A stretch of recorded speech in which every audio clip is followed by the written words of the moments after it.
Sanskrit Sindhuja classes में आप सभी संस्कृत सुधी पाठकों का हार्दिक स्वागत एवं अभिनंदन है। मित्रों, हम सभी लोग भारव विरचित किरातार्जुनीयम का अध्ययन कर रहे हैं। 2 श्लोक तक अध्ययन कर चुके हैं। आज तीसरे श्लोक का अध्ययन करेंगे। तो युधिष्ठिर द्वारा भेजा गया था वनेचर दुर्योधन के राज वृतांत को जानने के लिए कि दुर्योधन किस तरह से राज चला रहे हैं, किस तरह से प्रजा का संरक्षण कर रहे हैं। वनेचर वहां से हस्तिनापुर से लौट आया है। द्वैत वन में किसके युधिष्ठिर के पास लौट आया है और युधिष्ठिर को प्रणाम कर चुका है।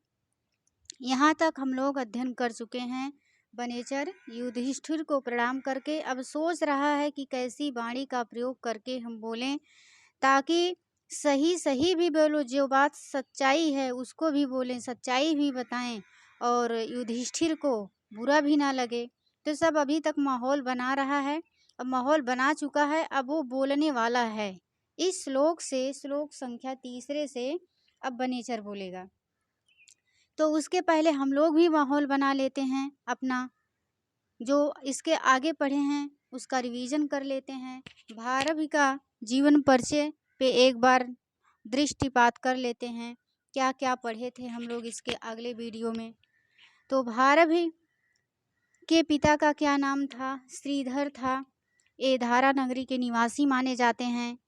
दंडी के प्रपितामह माने जाते हैं। दंडी की रचना अवंती सुंदरी है और उसके अनुसार, अवंती सुंदरी कथा के अनुसार, इनके पिता का नाम नारायण स्वामी मिलता है, माता का नाम सुशीला और पत्नी का नाम रसिका या रसिकवती मिलता है। इनकी उपाधि भारव थी। इनका मूल नाम दामोदर था। अगर पूछा जाए भारव का मूल नाम क्या था तो इनका मूल नाम दामोदर था। भारव इनकी उपाधि थी। आदपत्र भारव भी इनको कहा जाता है, लेकिन आदपत्र भारव की जो उपाधि है, इनको किरातार्जुनीयम के 5वें सर्ग के श्लोक संख्या 39 के आधार पर इनको आदपत्र भारव की उपाधि दी गई है। और आदपत्र का मतलब होता है स्वर्ण छत्र, यानी कि सोने का छाता। ए.बी. श्रीवर्धन के राजाश्रय कवि थे। और चलिए हम लोग श्लोक संख्या 1 से वाचन करते हैं, उसका भी रिवीजन करते चलते हैं। तो सभी लोग साथ साथ में वाचन करेंगे। और ये भी जानते रहिए भारव की एकमात्र रचना किरातार्जुनीयम है। ज़्यादा कुछ नहीं याद करना है इनकी कितनी रचनाएं, बस एक ही रचना याद करना है। और ये भी प्रश्न बन रहा है कि भारव की कितनी रचनाएं हैं, ये भी प्रश्न पूछा गया है। चलिए तो बिना विलंब किए हम लोग शुरू से वाचन करते हुए चलते हैं अपने आज की टॉपिक पर। श्रेयः कुरुणामधिपस् पालनीं प्रजा सुवृत्तिं यमयुङ्क्ते वेदितुं सावर्णलिङ्गी विदितः समाययो युधिष्ठिरन्द्वैतवने वनेचरः कृतः प्रणामस् महीभुजे जितां सपत्ने निवेदिष्यतः नाबिभ्यथे तस्य मनो नहि प्रियं प्रवक्तुमिच्छन्ति मृषा हि तैशिळः द्विषां विघाताय विधातुमिच्छतो रहस्नुज्ञामधिगम्य भूभृतः ससौष्ठवौदार्यविशेषशालिनीं विनिश्चितार्थामिति वाचमाददे। चलिए एक बार पुनः इसका वाचन करते हैं। दिशां विघाताय विधातुमिच्छतो रहस्नुज्ञामधिगम्य भूभृतः ससौष्ठवौदार्यविशेषशालिनीं विनिश्चितार्थामिति वाचमाददे। तो चलिए इसका सबसे पहले एक एक शब्द का शब्दार्थ देखते हैं हम सभी लोग। द्विषाम, सबसे पहले देखते हैं द्विषाम। द्विषाम का क्या अर्थ है? शत्रुओं के। क्या अर्थ है? शत्रुओं के। द्विषाम का अर्थ है, एक मिनट, हाँ, द्विषाम। द्विषाम का अर्थ है शत्रुओं के, यहाँ जो द्विसाम शब्द है, यह षष्ठी के बहुवचन का प्रयोग हुआ है। यहाँ षष्ठी के बहुवचन का प्रयोग हुआ है। विघाताय माने विनाश के लिए, विनाश करने के लिए। विघाताय का क्या अर्थ है? विनाश करने के लिए या विनाश के लिए। विधातुम माने कार्य करने के लिए, तुमुन प्रत्यय लगा है। विधातुम कार्य करने के लिए। इच्छतः इच्छा करते हुए की, यहाँ सत्रि प्रत्यय लगा है, इसलिए अर्थ होगा इच्छा करते हुए की, क्योंकि जहाँ पर सत्रि प्रत्यय लग जाता है वह क्रिया जारी रहती है। तो क्या हो जाएगा? इच्छा करते हुए की। रहसी माने एकांत में, यहाँ यड़ संधि हुई है। रहसी एकांत में। अनुज्ञाम, अनुज्ञाम का क्या अर्थ होता है? तो आज्ञा होता है। अधिगम्य माने प्राप्त करके। भूभृता शब्द यहाँ पर युधिष्ठिर के लिए आया है। किसके लिए आया है? युधिष्ठिर के लिए आया है। पृथ्वी का पालन करने वाले, तो पृथ्वी के पालन करने वाले कौन है? महाराज युधिष्ठिर हैं। यह भी षष्ठी का एक वचन है। भूभृता जो है षष्ठी का एक वचन है। चलिए इसके आगे बढ़ते हैं। सा पद किसके लिए आया है? तो सा यह प्रथम पुरुष एक वचन की। तद सर्वनाम का प्रथम पुरुष एक वचन पुल्लिंग में है शा। किसके लिए आया है? वनेचर के लिए आया है। वह वनेचर सौष्ठो औदार्य, सौष्ठो औदार्य विशेष शालिनीम।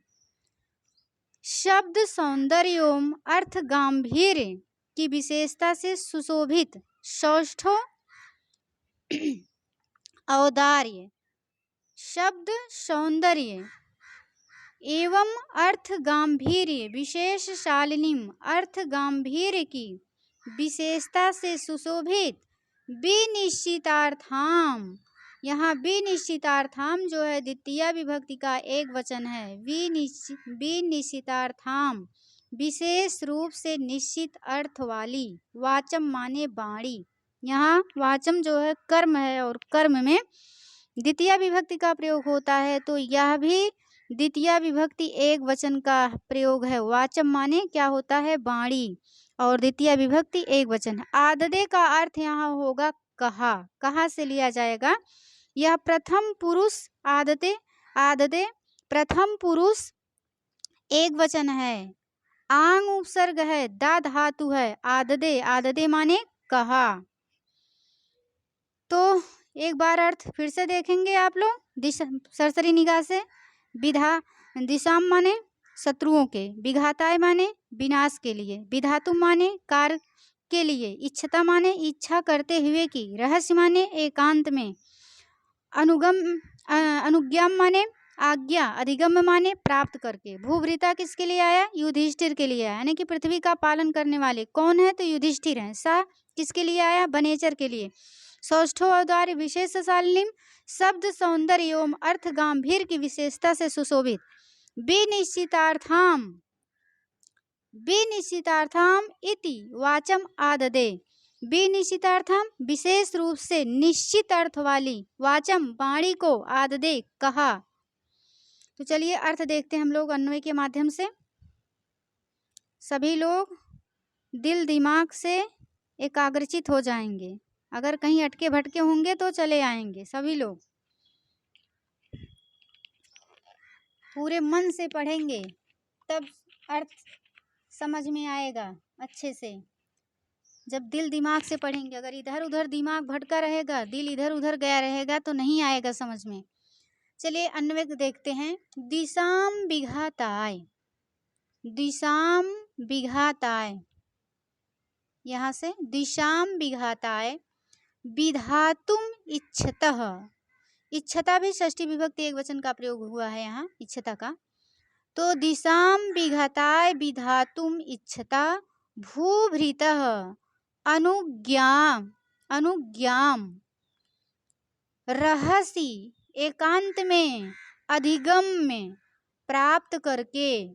क्या होगा? यानी कि दिशाम विघाताय विधातुम इच्छता भूभृता, ऐसा राजा अनुज्ञाम अधिगम में अनुज्ञाम रहस्य अधिगम में, दिशाम शत्रुओं के, विघाताय मारने के लिए, विधातुम यानी कि शत्रुओं का विनाश करने के लिए, ऐसा कार्य करने की इच्छा करने वाले, इच्छा करते हुए राजा की अनुज्ञाम आज्ञा को रहस्य एकांत में अधिगम में प्राप्त करके, यानी कि वनेचर जब आया युधिष्ठिर के पास द्वैत वन में, तो युधिष्ठिर क्या है भाई, इनके शत्रु इस समय कौन है, कौरव है।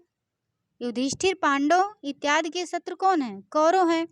तो शत्रुओं के विनाश के लिए, माने शत्रुओं का विनाश करने का कार्य की इच्छा करने वाले ऐसे राजा की आज्ञा को एकांत में प्राप्त करके, अब इतना कर लिया है, उसको हरी झंडी मिल गई है वनेचर को। अब देखिए वनेचर क्या करता है, तो वनेचर क्या करेगा अब, सह यानी कि कौन, वह वनेचर, सौष्ठो औदार्य विशेषशालिनीं विनिश्चितार्थाम इति वाचम आददे। सह वह वनेचर, सौष्ठो औदार्य विशेषशालिनीं, शब्द सौंदर्य, सब सुष्ठु यानी कि शब्द कैसा था, सुष्ठु था, शब्दों में सौंदर्य था, यानी कि भाई चुनना तो पड़ता है। अब कहीं अगर आ करके शब्दों का चयन नहीं करता, अच्छे शब्दों का चयन वनेचर, ऐसे ही आ करके दुर्योधन की बड़ाई करने लगता कि अरे दुर्योधन के राज में तो बहुत सब कुछ अच्छा चल रहा, प्रजा बहुत सुखी है, अब आने वाले समय में भी वही राज करेगा, दुर्योधन ही राज करेगा कुरु जनपद पर। तो हो सकता है भाई उसको डर था, युधिष्ठिर क्या थे, महाराजा थे ना, उसके ऊपर क्रोधित हो जाते वनेचर के ऊपर, या कहीं अगर भीम उम होते तो भाई उसकी खैर नहीं थी वनेचर की। तो इसलिए वनेचर शब्दों का चयन किया कि हमें ऐसे ऐसे वाणी का प्रयोग, ऐसे ऐसे शब्दों का प्रयोग करना है कि सच्चाई भी हम युधिष्ठिर को बता दें और युधिष्ठिर पांडव इत्यादि को बुरा भी ना लगे। तो सौष्ठो औदार्य विशेष शालिनीम, शब्द सौंदर्य, सौष्ठो औदार्य, औदार्य कहाँ होगा भाई, शब्दों में भी होगा, शब्द कैसा है, सुष्ठु है, और शब्दों में क्या है, औदार्य है, विशेष शालिनीम, अर्थ गंभीर, औदार्य विशेष शालिनीम, और कैसा है, अर्थ गंभीर की विशेषता से, शालिनीम सुशोभित है, वह अर्थ गंभीर की विशेषता से सुशोभित है। वनेचर का जो वाणी बोल रहा है, जो उसने पदों का चयन किया है, वो उसके पद, उसके शब्द कैसे हैं, कैसे शब्द का चयन किया है वनेचर, कैसे वाचम का, कैसे वाणी का चयन किया है, यहाँ पर भारत जी उसकी विशेषता बता रहे हैं। शब्द सौष्ठो औदार्य विशेष शालिनी, शब्द सौंदर्य अर्थ गंभीर की विशेषता से युक्त, यानी कि उसके शब्दों में गंभीरता थी वनेचर के, ऐसे नहीं वो बोल दिया था। विनिश्चितार्थाम इति वाचम आददे, यानी कि विनिश्चितार्थाम, और विनिश्चित, निश्चित माने क्या होता है, निश्चित होता है, निश्चित माने निश्चित, तो कैसा, विनिश्चित, विसर्ग लग गया है, यानी कि विनिश्चित, जे ऐसे शब्दों का चयन किया था जो एकदम निश्चित थे, सटीक अर्थ उनका था। जैसे आप लोग पढ़ते हैं शब्दकोश में कई ऐसे शब्द पाए जाते हैं जिनका दो दो अर्थ होता है। मान लो वहाँ हम किसी शब्द का प्रयोग कर रहे हैं, अरे कहीं भी, और उसका दो अर्थ है, तो आप लोग क्या समझेंगे, दो, जैसे हरि है, हरि माने बंदर होता है, हरि माने घोड़ा भी होता है, हरि माने सिंह भी होता है, और क्षीर है, क्षीर माने पानी भी होता है, क्षीर माने दूध भी होता है।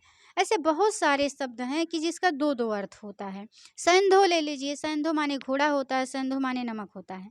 तो ऐसे अर्थ का प्रयोग नहीं किया था वनेचर कि जिसके दो दो अर्थ हैं, वो कहे कुछ भाई युधिष्ठिर समझे कुछ नहीं, विनिश्चित अर्थ वाले शब्दों का चयन किया था। वनेचर के शब्द कैसे थे, निश्चित अर्थ वाले थे, निश्चित अर्थ वाले शब्द, वाचम माने वाणी को, आददे माने कहा या बोला, किससे बोला था, युधिष्ठिर से बोला था। विनिश्चितार्थम इति वाचम आददे, यानी कि निश्चित अर्थ वाली ऐसी वाणी को बोला। ये सब वाणी की विशेषण हैं। सौष्ठो औदार्य विशेषालिनीम विनिश्चितार्थाम, विनिश्चितार्थाम द्वितीया विभक्ति का एक वचन है। इति माने ऐसा, ऐसा यानी कि क्या, ऐसी वाणी बोला था। किससे बोला था? युधिष्ठिर से बोला था। चलिए एक बार फिर से अर्थ देखते हैं शुरू से। दिशां विघाताय विधातुम इच्छतः भूभृतः अनुज्ञां रहसि अधिगम्य।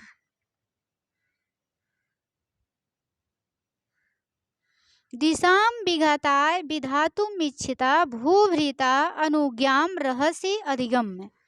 वह वनेचर किसकी आज्ञा प्राप्त किया था? यानी कि दिशां विघाताय, शत्रुओं के विनाश करने के लिए, विधातुम यानी कि शत्रुओं का विनाश करने रूपी कार्य की इच्छा करते हुए, भूभृता राजा की अनुज्ञाम आज्ञा को रहस्य एकांत में अधिगम्य माने प्राप्त करके, इतना सब कुछ हो उसको हरी झंडी मिली, तब जाके वह बोलना शुरू किया। और कैसे शब्दों का चयन किया ये भी विशेष ध्यान देना है। सा सौष्ठो औदार्य विशेष शालिनीम विनिश्चितार्थाम इति वाचम आददे। शब्द सौंदर्योम अर्थ गांभीर्य की विशेषता से सुशोभित विशेष रूप से निश्चित अर्थ वाली वाणी को बोला। इतना तो सभी को अर्थ आ गया होगा समझ में।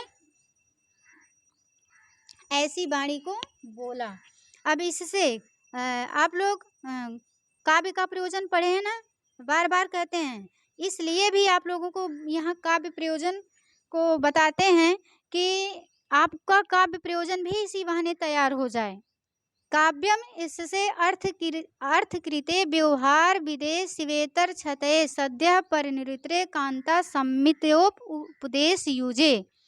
अब यहाँ से आपको व्यवहारिक ज्ञान भी मिल रहा है। काव्य पढ़ रहे हैं, व्यवहारिक ज्ञान क्या मिल रहा है?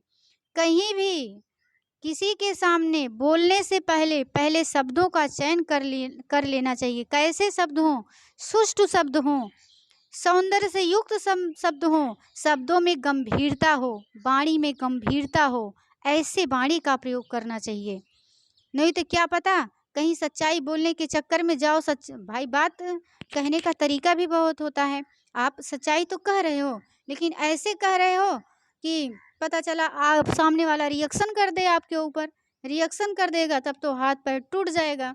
तो सच्चाई भी कहो और सामने वाला रिएक्शन भी ना करे, इतना गंभीरता रहे आपके शब्दों में। तो इससे क्या मिला? व्यवहारिक ज्ञान मिला आप लोगों को। इस काव्य से क्या? व्यवहारिक ज्ञान मिला। और जो भी पढ़ो अपने जीवन में उतारना भी चाहिए। पढ़ाई लिखाई का मतलब ही क्या होता है, इसीलिए तो आदमी पढ़ता है। व्याकरणात्मक टिप्पणी देखते हैं। चलिए, द्विशाम, द्विशाम कैसे बना है ये पेपर में पूछा जा चुका है। द्विशाम में कौन सा प्रत्यय है पूछा गया है। द्विशाम में क्विप प्रत्यय है और यहाँ कर्ता अर्थ में क्विप प्रत्यय लगा है। विघाताय में चतुर्थी विभक्ति है, यहाँ द्विशाम में षष्ठी विभक्ति का प्रयोग है, षष्ठी विभक्ति बहुवचन का।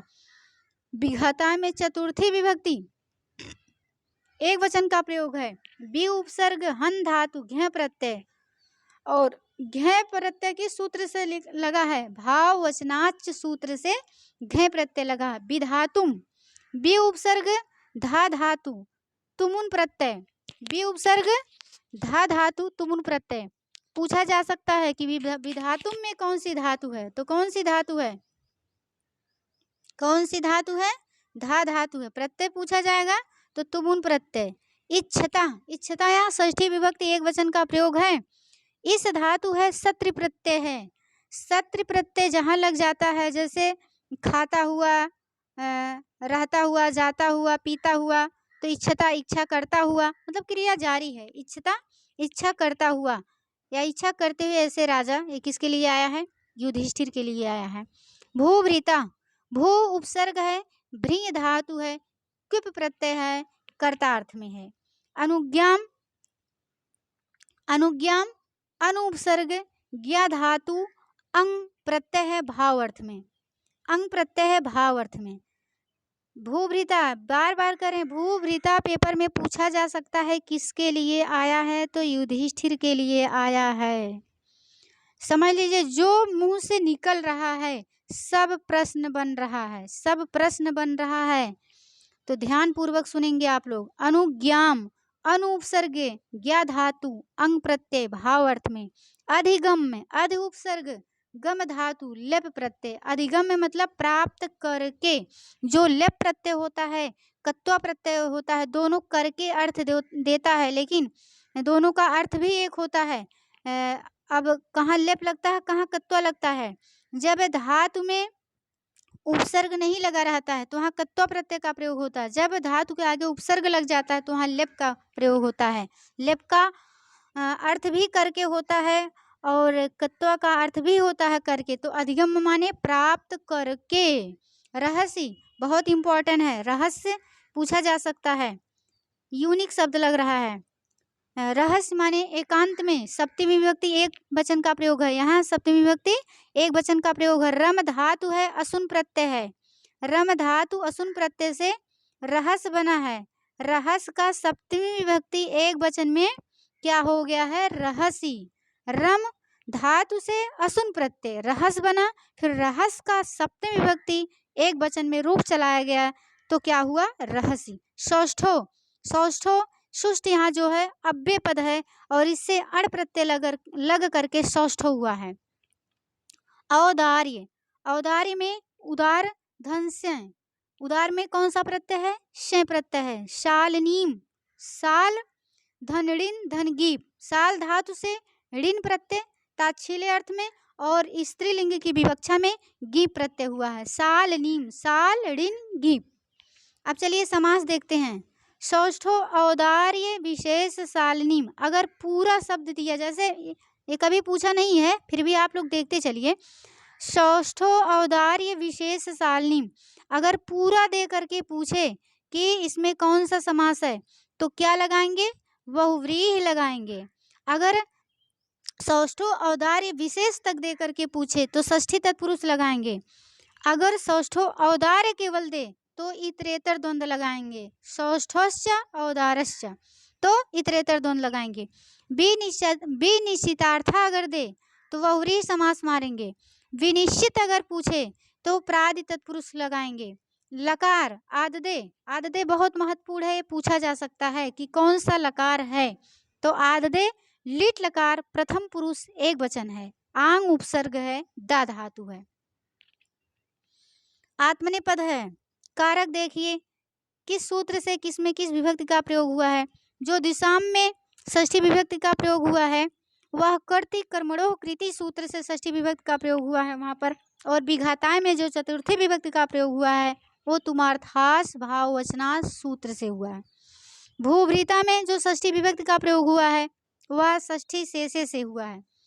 और अगर अलंकार पूछे तो क्या लगाएंगे, तो वृत्त्यानुप्रास अलंकार लगाएंगे। आप लोग कल ही आप लोगों को बताए थे कि अनुप्रास अलंकार के कितने भेद होते हैं। कल की वीडियो आप लोग जरूर देख लेंगे, पूरी वीडियो आप लोग देखिए, सारी वीडियो बहुत महत्वपूर्ण होने वाली है। अगर इस वीडियो से आप लोग पढ़ लेंगे तो कहीं से भी आपका प्रश्न छूटने वाला नहीं है। तो कल की वीडियो आप लोग देख लेंगे, अगर उसको फिर आज ऐड करते हैं तो वीडियो लंबी हो जाएगी। वृत्त्यानुप्रास की परिभाषा क्या है, वर्ण साम्यम अनुप्रासः एकस्यापि एकस्य अपि अस्कृत परः, जहाँ वर्णों की समानता हो, यानी कि वर्णों की एक ही वर्ण की आवृत्ति हो, वहाँ वृत्त्यानुप्रास अलंकार होता। अब यहाँ पर देखेंगे कैसे वृत्त्यानुप्रास अलंकार हुआ, कैसे हुआ देखिए। जहाँ एक ही व्यंजन वर्ण बार बार आए वहाँ वृत्त, वृत्त का क्या मतलब होता है, सर्किल होता है, गोला होता है, जो मतलब कई बार आए जिसका वृत्त बन जाए। अब यहाँ देखिए, एक मिनट,